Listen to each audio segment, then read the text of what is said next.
اس کے بعد قرآن مجید میں ان ناموں کو اس طرح بیان کیا گیا ہے کہ هو اللہ الذی لا الہ الا هو الملک القدوس السلام المؤمن المحیمن العزیز الجبار المتکبر سبحان اللہ عما یشرکون.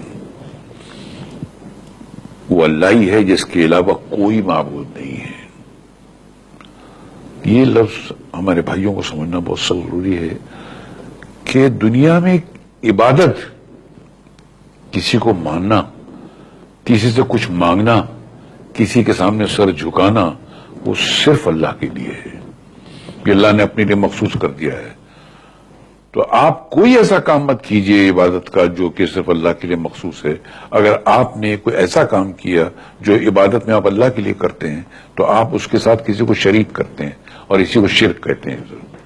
تو کبھی مت کیجئے گا سر، کوئی کتنا بھی بڑا ہو.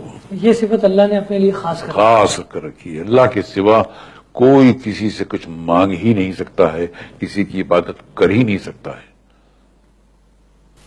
اچھا، یہ صفت کے علاوہ قرآن مجید میں بھی بار بار واضح طور پر بیان کر دیا گیا. ہاں، یہ کیونکہ یہ آپ کو پہلی بار جو کلمہ میں پڑھایا گیا اس میں بھی کیا ہے، لا الہ الا اللہ محمد رسول اللہ. کہ دنیا میں اس پورے آپ کی زندگی میں کوئی عبادت کے لائق ہے ہی نہیں.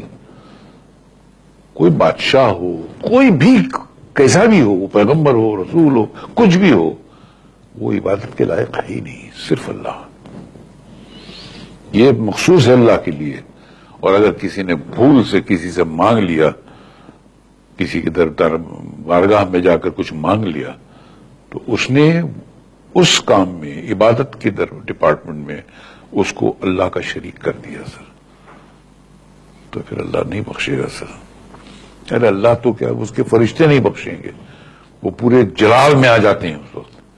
اس لیے انسان اپنے آپ کو تباہی سے اگر بچانا چاہتا ہے تو کبھی بھی وہ اللہ کی عبادت میں کسی کو شامل نہ کرے. یہ صاف طور پہ بچ کے رہنے کا طریقہ ہے.